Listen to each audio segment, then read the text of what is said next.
चलिए एक कदम और आगे बढ़ते हैं। अध्याय 1 श्लोक 14।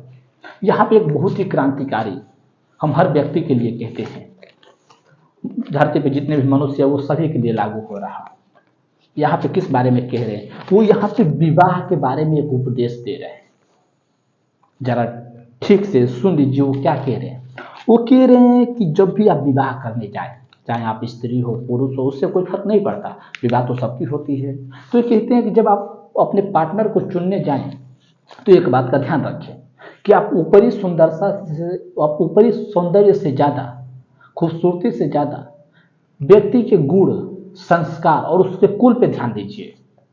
क्योंकि विवाह सिर्फ दो व्यक्तियों का मिलन नहीं है, ये दो कुलों का, दो परिवारों का मिलन है।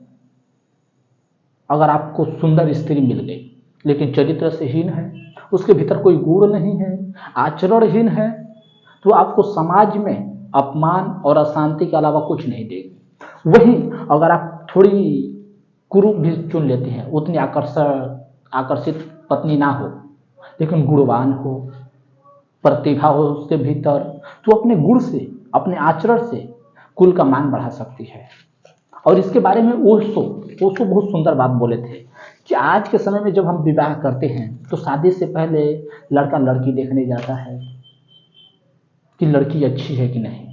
तो ओशो पूछते हैं कि आप मुझे बताएं, आप लड़की देखने गए तो आप क्या चुनाव करेंगे? लड़की गोरी है, काली है, ये देख लेंगे, लड़की लंबी है, बौनी है, ये देख लेंगे, मोटी है, पतली है, ये देख लेंगे। लेकिन आप मुझे बताएं, क्या इसी से पूरा जीवन मार्गदर्शित होगा? क्या इसी से आगे का जीवन तय होगा? नहीं। रंग रूप तो वैसे भी 2 दिन में पुराने पड़ जाएंगे।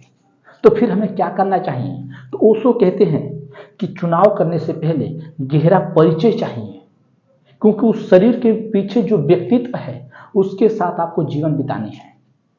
तो जितना गहरा परिचय होगा उतना ही सुखद जीवन होगा, क्योंकि आप उसके बारे में अच्छे से समझेंगे, उसके बारे में जानेंगे कि वो किस समय पे, किस हालात में कैसे रिएक्ट करता है, उसका क्या रिस्पॉन्स होता है, उसके बारे में अच्छे से समझ पाएंगे, उसके बारे में जान पाएंगे। और यही आचार्य चाणक्य कह रहे हैं कि व्यक्ति के ऊपरी सौंदर्य से ज़्यादा उसके कुल, गुण और संस्कार पे ध्यान देना चाहिए।